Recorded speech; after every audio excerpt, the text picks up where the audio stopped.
The first thing I remember from that night isn't the warm glow of the Christmas lights, or the smell of roasted turkey filling the house, or even the clinking of glasses as everyone settled at the big dining table. What I remember, what I don't think I'll ever forget, is the silence that hit right after my mother's voice cut through the room like a cold wind. But before I get to that moment, let me start at the beginning, because the truth is, this story didn't begin on Christmas. It began long before, in all the small ways my family taught me exactly where I stood with them. I just didn't realize how far they were willing to go until that night. Christmas has always felt different for me. Not magical, not cozy, not like the holiday movies where families laugh and hug and exchange thoughtful gifts. For me, Christmas felt like a performance I never fit into.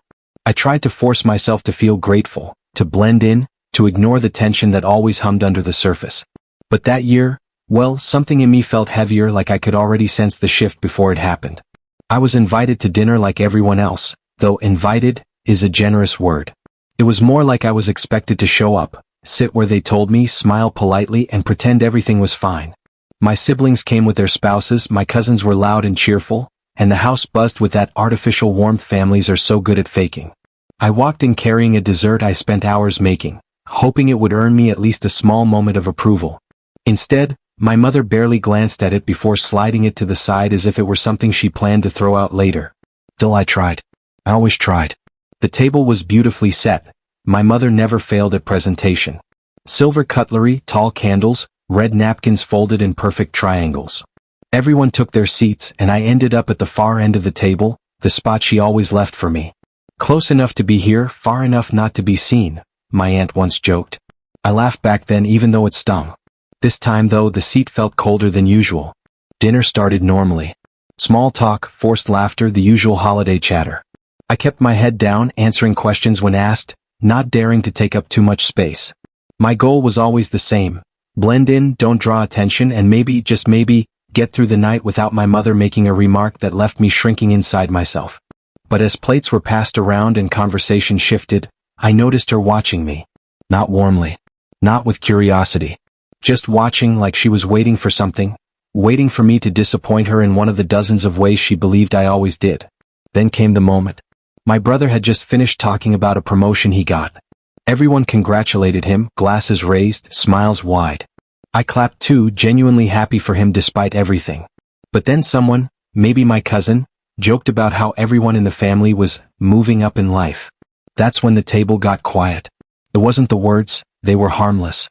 It was the pause that followed, like everyone suddenly remembered I was there. My mother sighed. Loudly.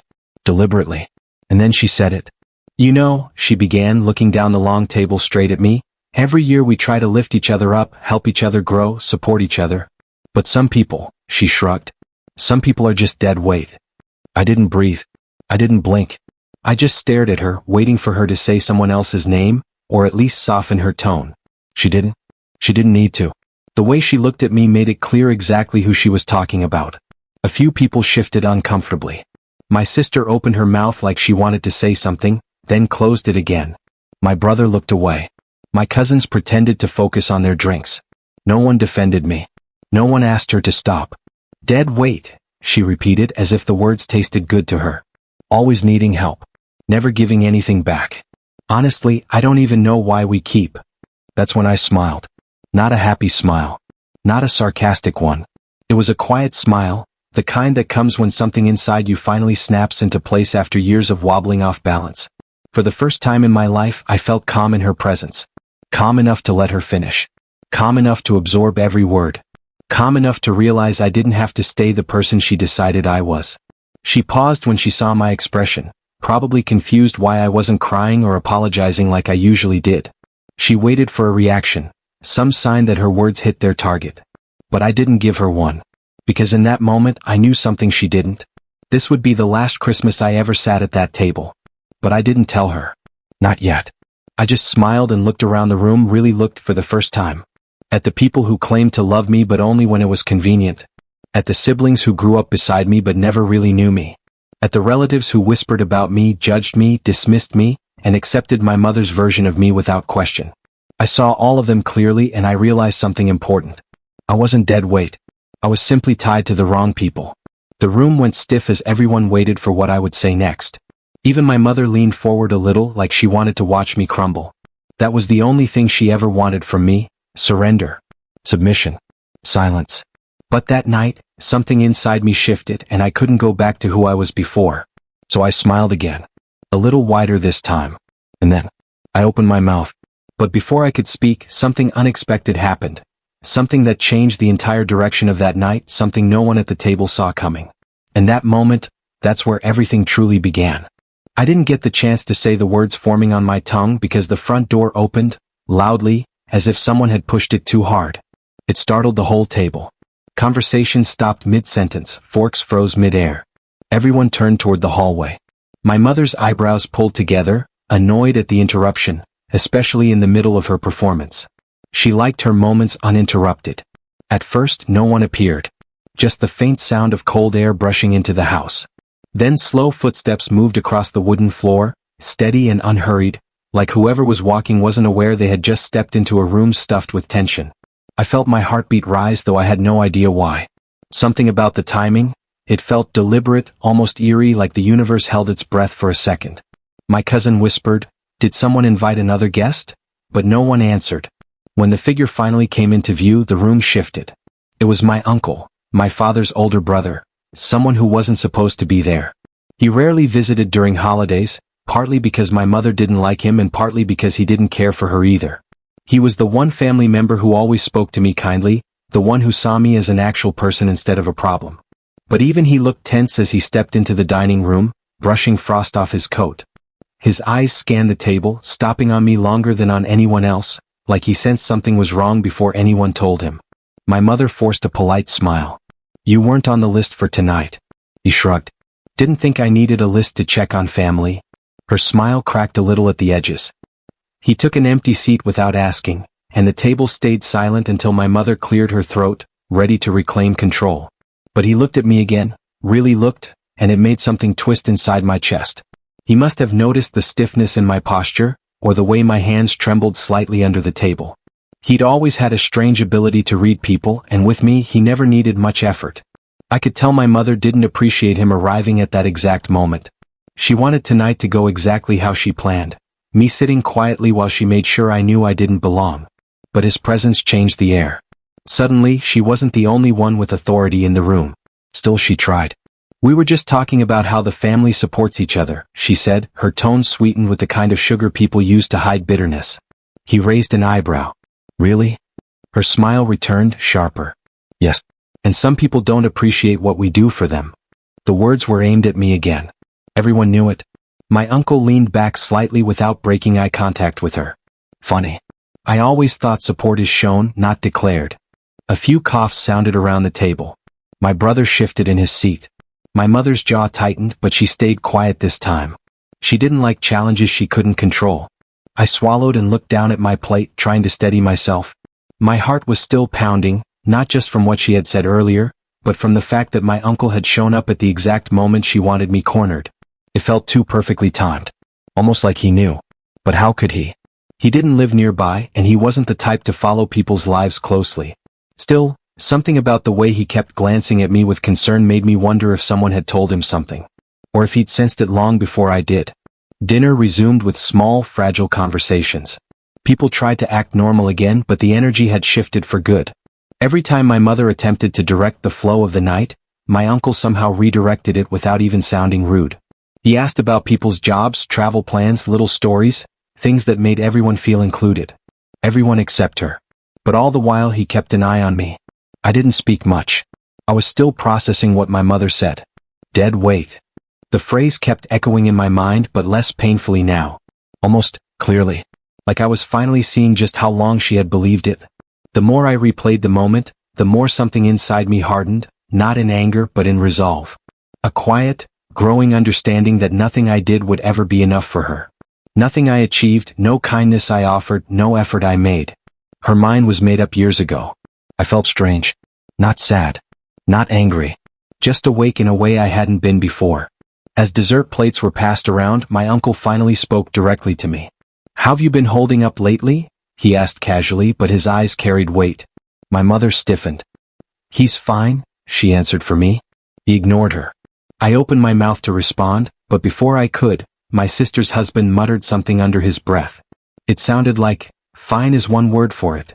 He didn't mean for anyone to hear, but the table did. My mother shot him a glare, but it was too late. The room went tense again. And I realized something they knew. Maybe not everything, but enough. Enough to have whispered behind my back, made assumptions, created a version of me that was easier to judge than to understand. My uncle's eyes flicked to him, then back to me.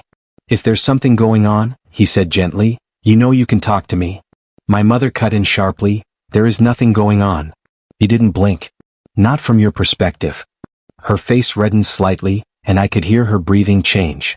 She wasn't used to being challenged, especially in her own home. The fact that he chose tonight, this night, to push back had her boiling under the surface. But the biggest shock came next.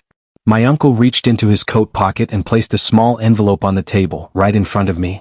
The room went silent instantly. I looked at him, confused. What's this? My mother's voice snapped. He doesn't need anything from you. He didn't take his eyes off me. Open it. My hands shook slightly as I slid a finger under the flap. Inside was a folded piece of paper. It wasn't a holiday card. It wasn't money. It wasn't anything I expected. It was a printed screenshot. An email. One addressed to someone I didn't recognize. But the sender's name? My mother. And the subject line made my stomach drop. It wasn't hateful. It wasn't dramatic. It wasn't something YouTube would flag. But it was enough to explain everything. Enough to raise questions I didn't know existed. Enough to suggest she'd been doing something behind my back for months. My breath caught. My mother's voice trembled slightly. You had no right. My uncle finally looked at her.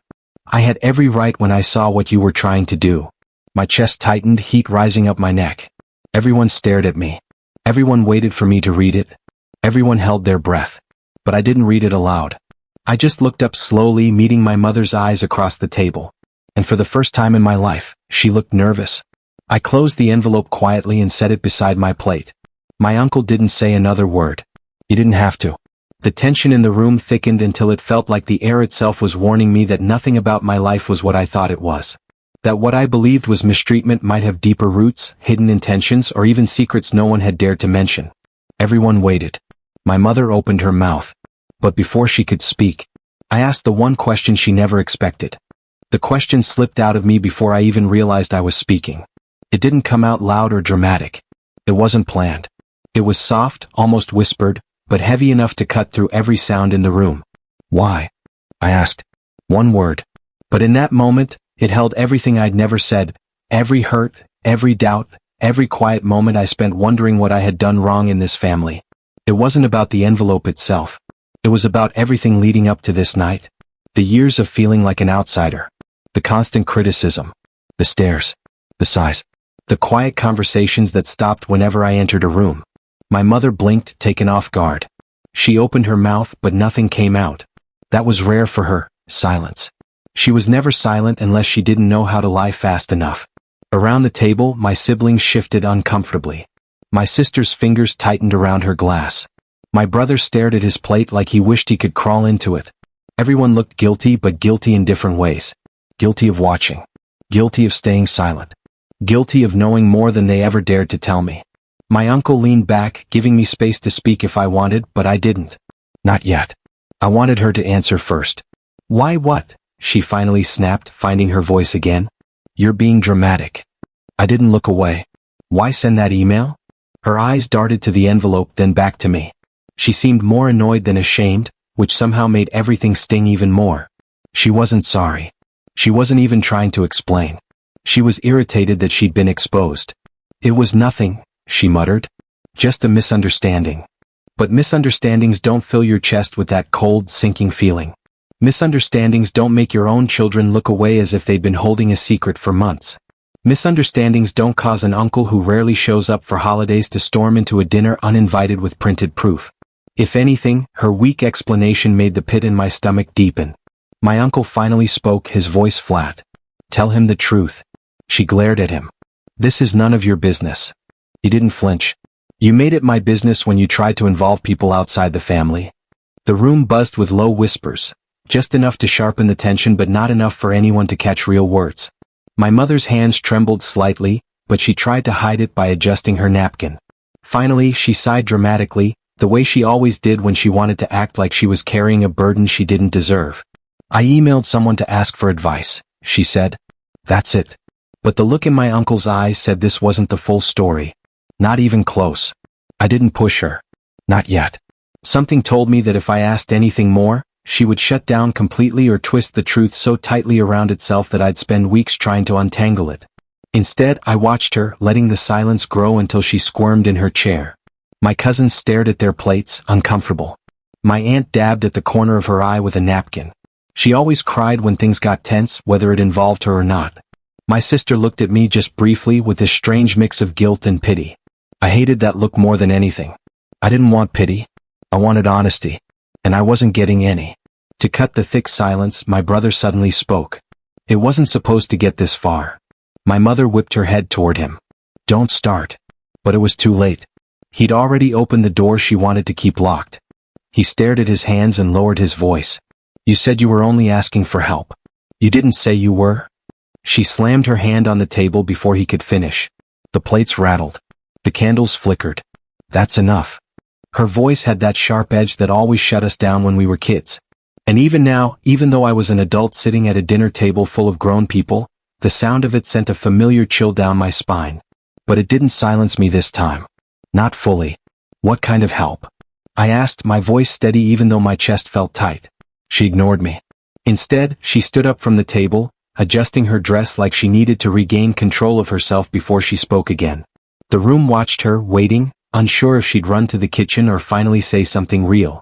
But before she could move, my uncle pulled another folded paper from his pocket and placed it beside the first envelope.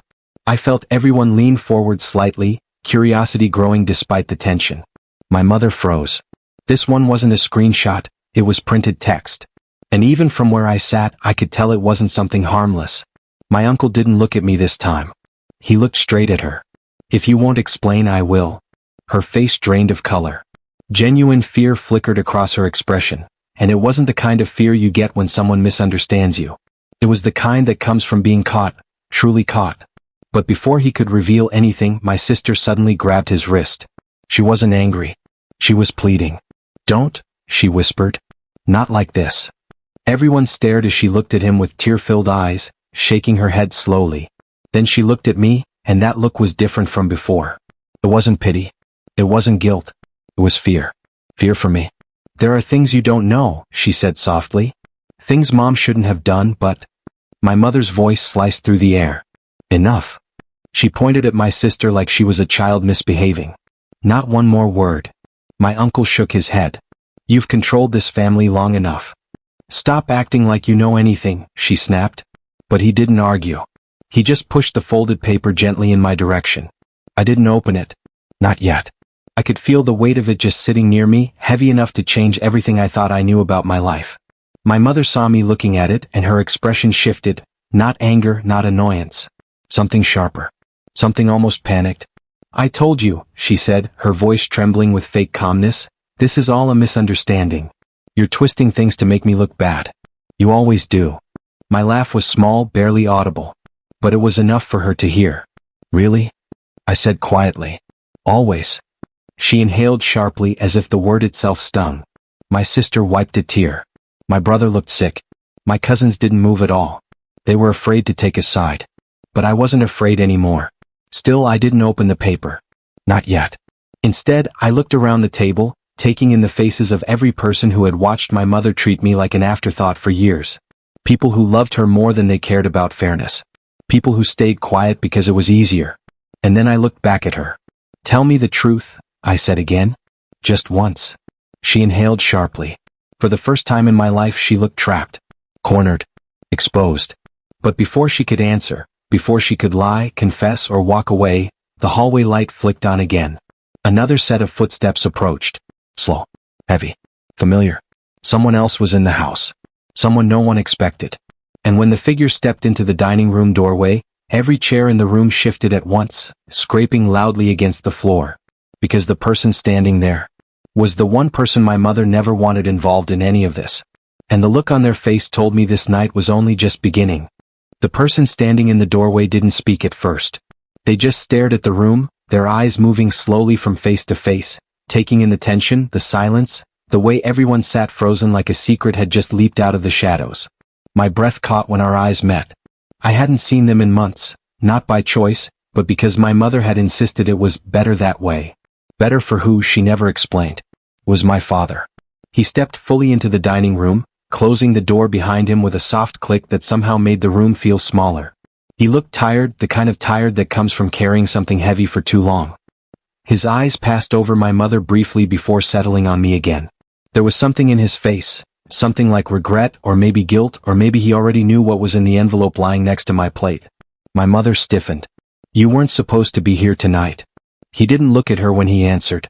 I figured that out the moment I walked in. No one breathed. No one moved. My uncle folded his arms, watching them carefully. My sister wiped tears from her face. My brother leaned forward like he wanted to stop something from happening but wasn't sure how. My father finally stepped toward the table. I need to talk to him, he said softly, nodding in my direction. My mother's voice sharpened like a blade. No, not now. His eyes flicked toward her, and for the first time, I saw something shift in him, a kind of quiet resolve that looked new on his face. You should have told him the truth a long time ago. Those words hit the air hard like a door slamming. Truth. That word again. It kept circling the room but never landing, like everyone was waiting for someone else to say it first. My heart started pounding because suddenly it wasn't just about the email anymore. It wasn't just about the envelope or the tension or her comment about me being dead weight. This was bigger, something that had been buried so deep that even hearing the word truth made my stomach twist. My mother forced out a shaky laugh. You don't even know what you're talking about. But she was lying. Everyone could see it. Her voice was too tight, her posture too stiff, her eyes too worried. She had lost control of the night, and for someone like her, that was the one thing she couldn't tolerate. My uncle leaned toward my father. Does he know anything? My father looked at me again. His eyes were soft, almost apologetic. No, he said. He doesn't. Another chair scraped against the floor as my sister stood up suddenly. Stop, she cried. Please. You can't just throw everything at him like this. But my father shook his head. He deserves to know. She covered her face with her hands. My brother's leg bounced anxiously under the table. Even my cousins, who usually stayed neutral in everything, looked pale. My mother slammed her hand on the table again. Enough. Sit down, all of you. But no one listened this time. She wasn't the center anymore. The power she used to hold so tightly over all of us slipped out of her hands without her even realizing it. My father finally sat across from me. The candlelight flickered across his face, making the tension in his jaw more visible. He looked like he was preparing himself to say something difficult, something life-changing. I forced myself to speak, my voice barely steady. Can someone just tell me what's going on? My mother shook her head rapidly, whispering, No, no, no, under her breath, like saying it would make this all disappear. But my father reached into his coat pocket and pulled out another envelope, a thicker one. He placed it on the table next to the others. The sound it made hitting the wood was soft, but in the silent room, it sounded like thunder. My hands trembled as I looked at it. Dad, I whispered, what is this? He didn't answer right away. Instead, he looked at my mother and said, You should be the one to explain. You started this. She pressed her fingers to her temples like she was in pain. Then she straightened slowly, the fear on her face fading into something harder. Something colder. The mask was coming back, the one she wore every time she wanted to control the narrative. She looked at me with a tight, forced smile. Sweetheart, this is just a misunderstanding. Your uncle has twisted things. Your father is confused. People are trying to turn you against me. My voice cracked. Why would anyone need to turn me against you when you do that on your own? A single tear slid down her cheek, not a tear of sadness but frustration. You don't understand how much I've done for you. Then tell me, I said. Tell me what all of this is. She opened her mouth, but no sound came out. Her eyes darted to the envelope, then to my uncle, then back to my father. She looked trapped again. My father exhaled slowly, defeated. He's going to find out tonight, he said. Whether you tell him or I do. My sister shook her head. This isn't the time. My uncle leaned forward. It's exactly the time. He deserves to hear the truth before anything else happens. That word again, truth. It felt heavier each time someone said it. My heart thudded painfully in my chest. The suspense twisted inside me like a knot tightening with every breath. My mind raced with possibilities, things they might have hidden, lies they may have told, secrets they kept. I felt like I was standing on the edge of a cliff, and everyone around me already knew what was waiting at the bottom. I reached for the envelope, but my father gently placed his hand on mine to stop me. "Not yet," he said quietly. "I need you to prepare yourself." "Prepare myself? For what?" My stomach flipped. The room felt smaller. Hotter. My aunt sniffled loudly, unable to hide her worry. My sister looked at me with heartbreak in her eyes. My brother awkwardly tried to speak but failed. And my mother finally broke the silence. She stood up slowly, gripping the back of her chair for support, her breathing uneven. "You don't understand," she whispered.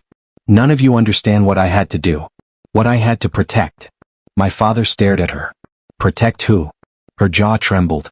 "Protect all of us." Those words hit the room like a spark in a dark tunnel. Everyone froze. My heart raced faster. Protect us, from what? My father pushed his chair back and stood. My uncle straightened. Everyone looked ready for whatever she was about to say. My mother lifted her chin, eyes glassy, and whispered a sentence that made the entire room go still, completely still. A sentence that made the back of my neck prickle with cold. A sentence that suggested everything I knew about my life might be wrong. But before she could finish it, before she could reveal the truth, a loud knock echoed from the front door. Not gentle. Not polite. Hard. Urgent. 3 sharp knocks. Everyone turned. My mother's face drained of all color. My father inhaled sharply. My sister covered her mouth. My uncle whispered, "No. Not now." And I felt something inside me drop like the floor shifted beneath my feet. Whoever was on the other side of that door had something to do with the truth they were terrified to say. And the moment the door opened would change everything. I'll continue in a smooth, natural way that fits the tone and style you've asked for.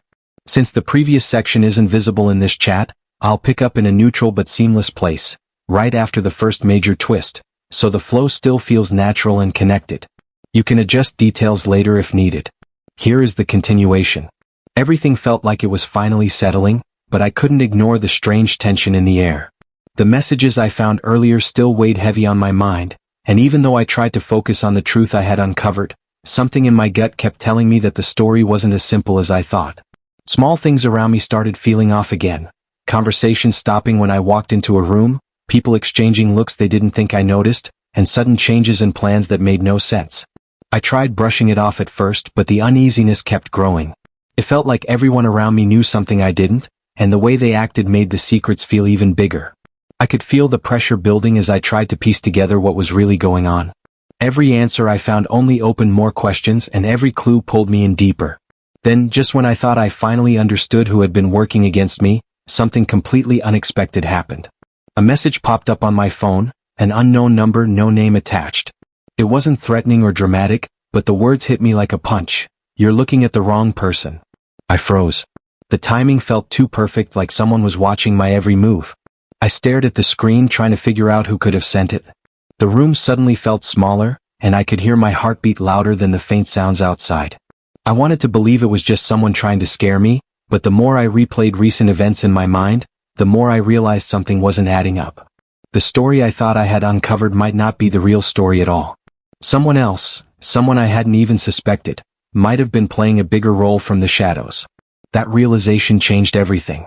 If I was looking in the wrong direction this whole time, then the real danger wasn't where I thought it was. And the more I dug, the more it felt like someone was purposely guiding me toward the wrong trail. The tension rose with every new detail I uncovered, and I could feel myself inching closer to a truth that was much bigger than the one I had been chasing. But the second twist came when I found something I wasn't meant to see, a small piece of evidence hidden in a place that no one would think to check. It wasn't dramatic on its own, but the meaning behind it shook me. It didn't match the story I had been told. It pointed to someone completely unexpected. Someone I trusted. Someone who had been by my side the entire time.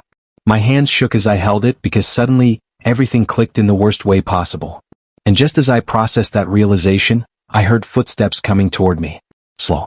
Steady. Too steady. I slipped the evidence into my pocket, pretending nothing was wrong, but my mind was racing fast.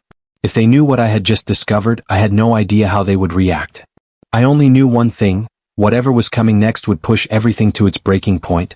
The air felt heavy as the footsteps stopped right behind me. I'll continue naturally from the last moment, keeping the tone simple, human, and YouTube safe. When the footsteps stopped behind me, I turned slowly, trying to calm my breathing. It was the one person I never expected to see standing there with that kind of expression. Calm, but way too calm.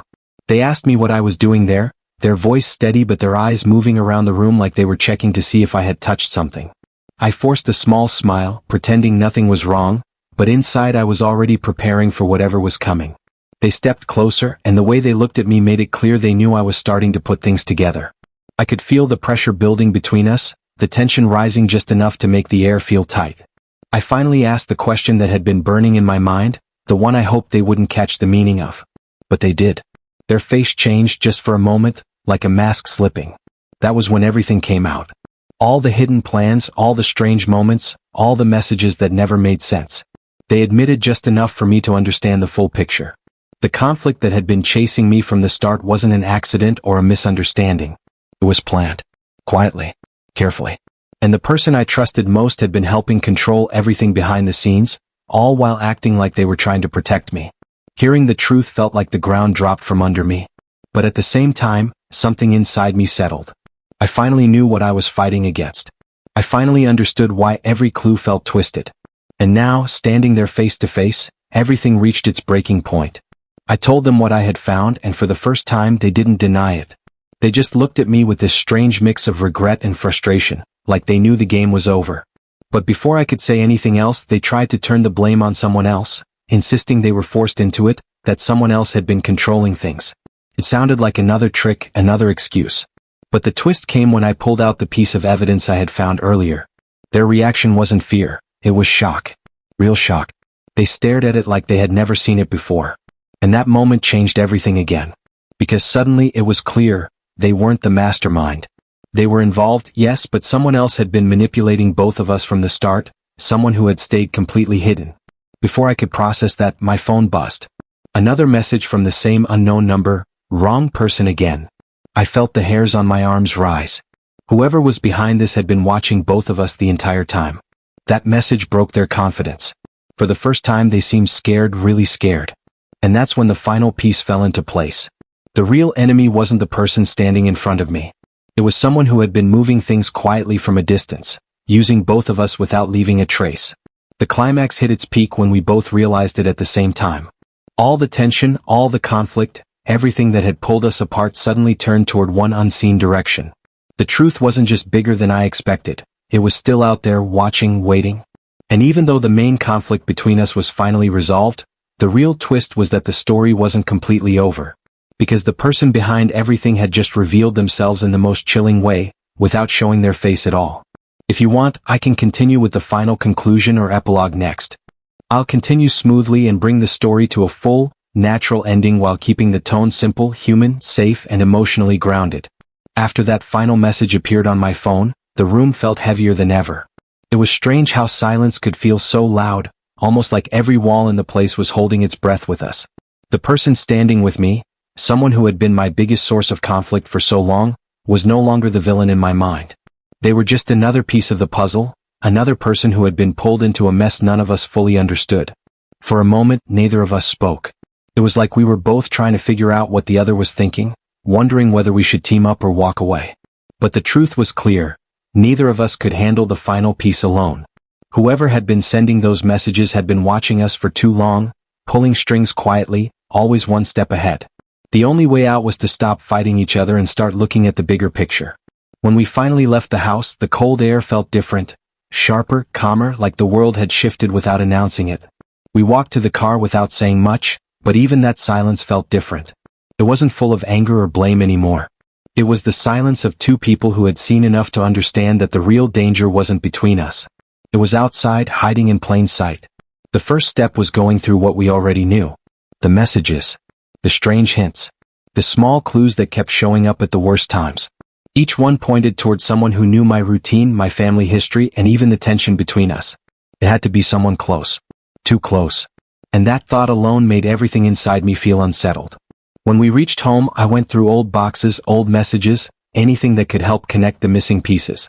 I found patterns I had ignored, small things I thought were random at the time, missed calls, strange advice, comments that seemed helpful but pushed me into decisions I later regretted. And slowly, a picture began forming in my mind. Not of a stranger, but of someone who always acted like they knew what was best for me. Someone who pretended to stay out of family conflict but never truly did. When the realization hit me, I felt sick. It wasn't the dramatic kind of shock people talk about. It was quiet, heavy, the kind that sits in your chest like a weight. Because the person behind everything wasn't trying to ruin my life out of hate or jealousy. They thought they were shaping it, controlling it, stepping in so I wouldn't make mistakes. They believed interfering was the same thing as protecting me. The truth was almost worse than a simple betrayal. It was disguised as care. I knew I couldn't face them alone. Not after everything. So the person who had been standing beside me all this time agreed to help, even if our trust was still fragile. Maybe we were both just tired of being manipulated. Maybe we were both ready to move forward without the secrets that had held us down. Whatever the reason, we walked into the next part together. When we finally confronted the real mastermind, they didn't react with surprise. They didn't panic or deny anything. Instead, they just sighed like they had been expecting this moment for a long time. They explained every step, every message, every decision they tried to influence. In their mind, they were guiding me. Making sure the family didn't fall apart. Making sure I didn't get hurt. Making sure everyone stayed in their place, whatever that meant. Hearing it all out loud didn't make it easier. It didn't erase the pain or the confusion. But it did give me something I hadn't had before: clarity. I finally understood why certain moments in my life never felt right, why some conflicts always seemed to escalate without reason, and why I kept questioning my own choices. Someone had been pulling me away from my own voice for years. But the most important part was realizing that I didn't need to carry that weight anymore. The whole point of this journey wasn't to expose someone or get revenge. It was to understand that I had the right to decide my own story, even if other people didn't agree with how I lived it. The conversation ended without yelling or dramatic endings. It ended with me setting boundaries, not for punishment but for peace. I told them I needed space. Real space. Time to rebuild without interference. Time to breathe. They didn't like it, but for once they couldn't argue. They could see it in my eyes. I wasn't the same person who sat at that Christmas dinner table feeling small and unheard. Walking away from that moment felt like stepping out of a long, tangled shadow. The person beside me walked quietly, not trying to fix anything, not trying to control it. Just walking with me. For the first time in a long time, that felt enough. In the weeks that followed, things started settling. The messages stopped. The tension in the family shifted.